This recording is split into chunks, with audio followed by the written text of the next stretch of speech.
New Durga jewellers Sirsa. Khariya वाले प्रभुजी सोनी व पीली मंदोरी वाले सज्जन सोनी का भारत सरकार द्वारा मान्यता प्राप्त मशहूर hallmark jewellery showroom new Durga jewellers Parshuram Chowk Sirsa. अधिक जानकारी के लिए संपर्क करें 9813932001 या 9466697217। इंदुराज नरवाल जी। धन्यवाद, आपने बजट पर बोलने का मौका दिया।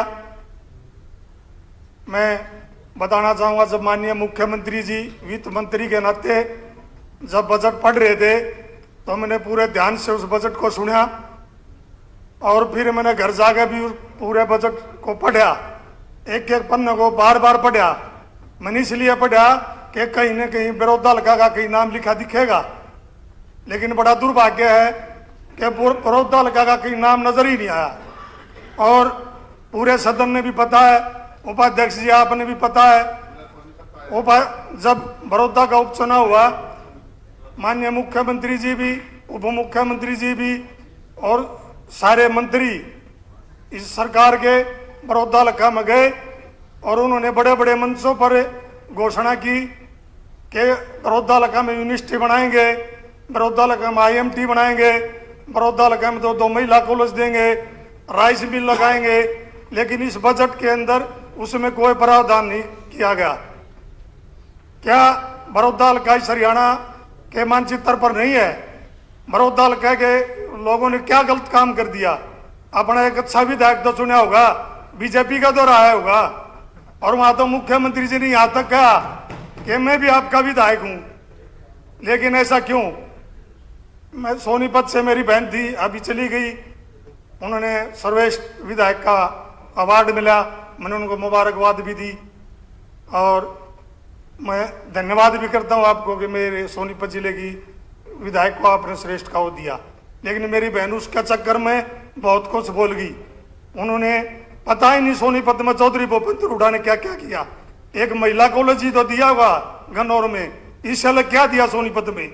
चौधरी भूपेंद्र हुड्डा जी ने 5 यूनिवर्सिटी दी। और मैं बताना चाहूंगा, खारपर में महिला यूनिवर्सिटी देने का काम चौधरी भूपेंद्र हुड्डा जी ने किया और सर छोटू राम यूनिवर्सिटी सोनीपत में देने का काम किया। राजीव गांधी एजुकेशन सिटी देने का सोनीपत में चौधरी भूपेंद्र हुड्डा जी ने काम किया। यह देख सुनामी थी, कोई बात नहीं, इलेक्शन आने जाने होते हैं, फिर समय आएगा फिर बताएगा सोनीपत लोकसभा क्षेत्र। ये तो समय सबसे बड़ी बात होती है। और मैं फिर दोबारा से बजट पर आऊंगा। मैंने फिर रोजगार की बात अगर करें, बजट सत्र में कहीं भी नजर नहीं आया। जब हरियाणा प्रदेश में चौधरी भूपेंद्र हुड्डा जी की सरकार थी तो हरियाणा प्रदेश प्रति व्यक्ति आय में नंबर 1 था, प्रति निवेश में नंबर 1 था, रोजगार में नंबर 1 था, बुजुर्गों के मान सम्मान में 1 था, खिलाड़ियों के सम्मान, विकास और खुशहाल में पूरा हरियाणा प्रदेश नंबर 1 पर था। लेकिन आज हरियाणा प्रदेश का युवा इतना बेरोजगार हो चुका है जो कि हरियाणा का युवा अपराध की तरफ, भ्रष्टाचार की तरफ जा चुका है। ये इस हरियाणा प्रदेश की युवा की मजबूरी है, क्योंकि रोजगार इस हरियाणा प्रदेश में छोड़ा ही नहीं सरकार ने। और अगर बेरोजगारी की बात करें, पढ़े लिखे जो युवा हमारे हरियाणा प्रदेश के हैं, चाहे वो MSc पास हो, चाहे BTech पास हो, MTech पास हो, MPhil पास हो, वो D ग्रेड की नौकरी करने पर मजबूर। आज जब चौधरी भूपेंद्र हुड्डा की सरकार थी तो DC रेट के कोई नौकरी करने को लिए तैयार नहीं था। आज DC रेट के लिए भी जितने हमारे विधायक बैठे हैं, सबके घर लंबी लंबी लाइनें सुबह लगती हैं कि मेरे को DC रेट पर लगवाया जाए। ऐसा हरियाणा प्रदेश के साथ क्यों? युवा के साथ धोखा है, ऐसा नहीं होना चाहिए। और अपराध की अगर बात करें, चौधरी भूपेंद्र हुड्डा जी की जब सरकार थी उन्होंने प्राथमिकता प्रदेश को अपराध में खत्म करने का काम किया। या तो बदमाश हरियाणा प्रदेश को छोड़ गया या फिर सलाखों के पीछे जाने का काम अगर किसी ने किया था, चौधरी भूपेंद्र हुड्डा सरकार में किया। अगर आज अपराध की बात करें तो आज हरियाणा प्रदेश 1 नंबर है। अगर हम रोज की औसत की बात करें, 4-5 लड़कियों के, हमारे बेटियों के रेप होने का काम हो रहा है हरियाणा प्रदेश में। और सरकार ने नारा दिया बेटी बचाओ बेटी पढ़ाओ का। आज रोड पर आंगनवाड़ी और आज सब सड़कों पर बैठी है हमारी बहन बेटियां। जब भी किसी भर्ती का पेपर होता है हमारी बहन हमारी बेटियां बस में लटक कर जाती हैं 150 किलोमीटर पर, और उनके जाने का कोई भी समाधान सरकार नहीं करती। उन्होंने हरियाणा प्रदेश में एक और नारा दिया कि हरियाणवी एक का नारा दिया, लेकिन असलियत में अगर हरियाणा में अगर किसी ने जात पात का नारा दिया तो वो बीजेपी की सरकार है। 36 बिरादरी का अगर किसी ने भाईचारा बिगाड़ा तो वो बीजेपी की सरकार है, मनोहर जी की सरकार है। और अगर बात करें बुढ़ापा पेंशन की, सरकार में बैठे जो साझा की सरकार गठबंधन की सरकार, हमारे उप मुख्यमंत्री जी ने ना कहा था कि 5100 रुपये हम बुढ़ापा पेंशन करने का काम करेंगे, लेकिन सरकार ने हजारों बुजुर्गों की 5100 देने की बात दूर करो, हजारों बुजुर्गों की पेंशन काटने का काम किया कि आप अगर एक परिवार में अगर 2-3 बेटे हैं तो उनका सबका जोड़ के 2 लाख से ऊपर का बात कह गए बुढ़ापा पेंशन काटने का काम किया तो बीजेपी और जेजेपी सरकार ने किया। अगर गरीब के लिए योजना चलाने की बात की, लेकिन हमारे समय में गरीब को जो तेल नमक दाल चीनी मिलती थी, अगर किसी को बंद करने का काम किया गरीब को तो वह बीजेपी और जेजेपी सरकार ने किया।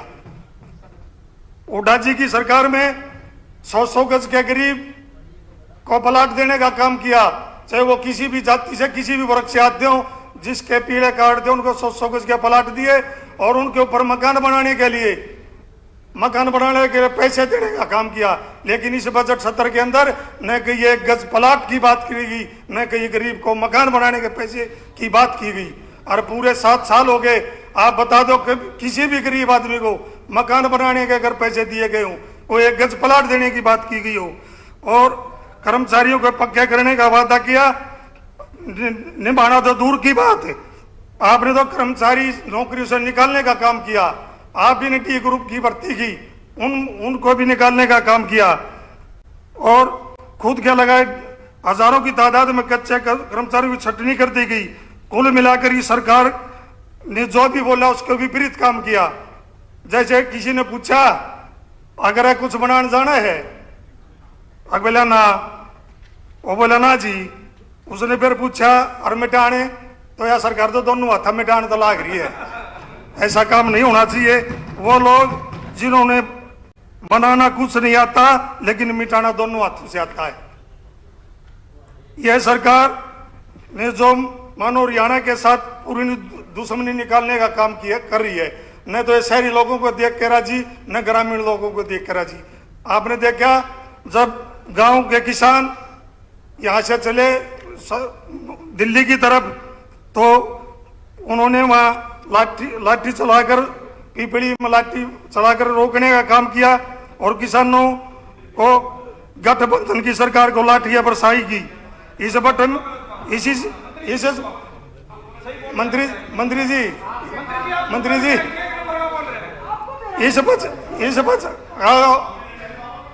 मंत्री जी 2022 आ चुका है, आपने अगर याद नहीं हो तो 2022 है। 2022 है। इस बजट में किसान की दुगनी आय करने का कोई प्रावधान नहीं है।